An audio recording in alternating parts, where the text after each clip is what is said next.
Our next book launcher, of course, needs no introduction.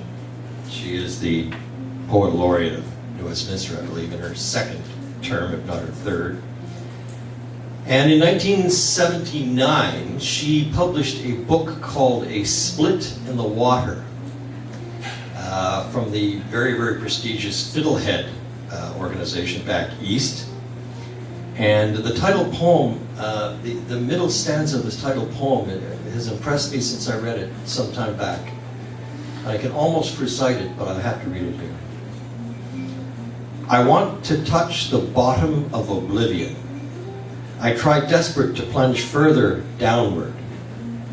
As I am snatched from fantasy by strong hands and sure arms, they pull and prod at my soul as they capture my heart.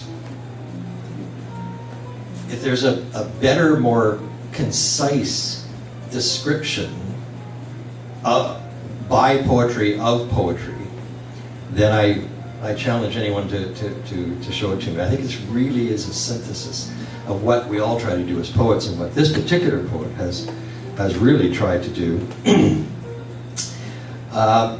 She's with us today to launch a book called Shorelines, which is poetry, and each individual piece is accompanied by a full-page, full-color artwork painting, which I've seen. It's very impressive, by a variety of artists, including Valerie Barron McRae and Janet Vaughman and Dawn Portelance, Dorian Bruce, Emily Cuthbertson, Candice James, and the late Rex Howard, also in this thing.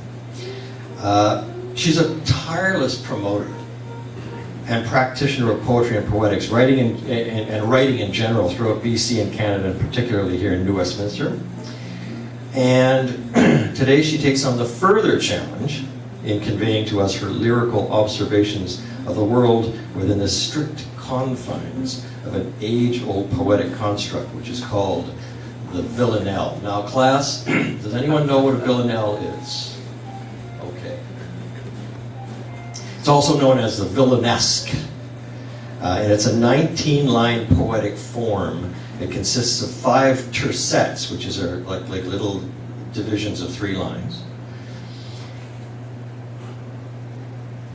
followed by a quatrain, which of course is a 4-line thing. There's 2 refrains. I hope this isn't getting too complicated for you. There's 2 refrains and 2 repeating rhymes, with the first and third line of the first tercet repeated alternately until the last stanza, which includes both repeated lines. Got that?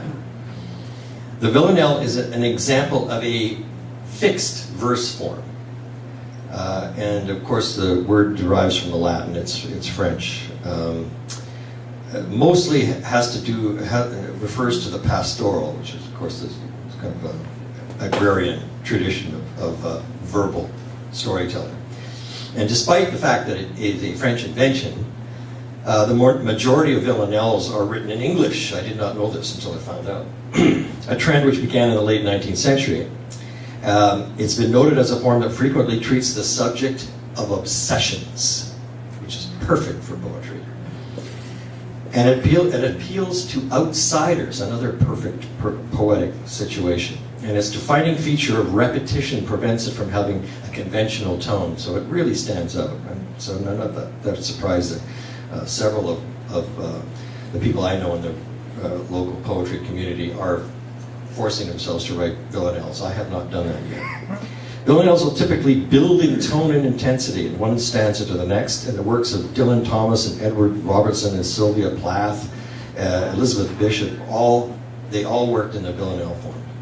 So, the end of English lecture today. Class, thank you very much for attending.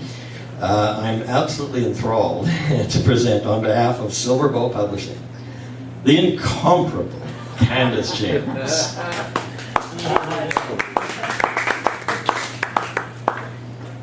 Oh, what a great intro, Dennis. No wonder I choose you to do everything possible for me.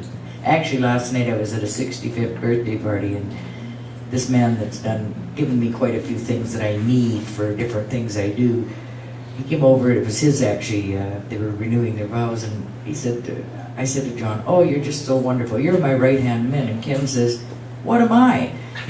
And John says, well, I don't know what you are, but I'm her gift god. Yeah, it's kind of cute. So Villanelles, yes, this book came into being because my granddaughter is on the autism spectrum, and she's got a predisposition toward art. And I took some of her grade 8 artwork and I wanted to put it into a book so she'll have something through her whole life. And then I thought, well, I should put other people into it. And I thought, well, I'll do one for each page. So that's how this came into being, and that's her picture on the front. And she's quite thrilled with it, and she's 15 right now. And as she gets older, hopefully she'll be more thrilled, because it's that's nice. Oh, great. And then after a week later, oh yeah, it's kind of the spectrum. Anyway, I shall start with a broken wind chime.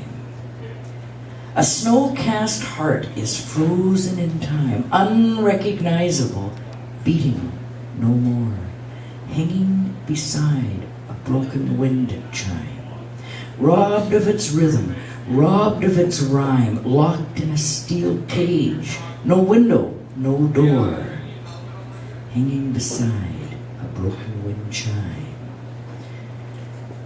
Silent creature in pantomime, an unfinished symphony, no music, no score, hanging beside a broken wind chime, inside this prismatic paradigm, with teardrops refracting deep in its core. A snow-cast heart is frozen in time, in a bed of dampened dreams and quicklime, a remnant of what it was before, hanging beside a broken wind chime.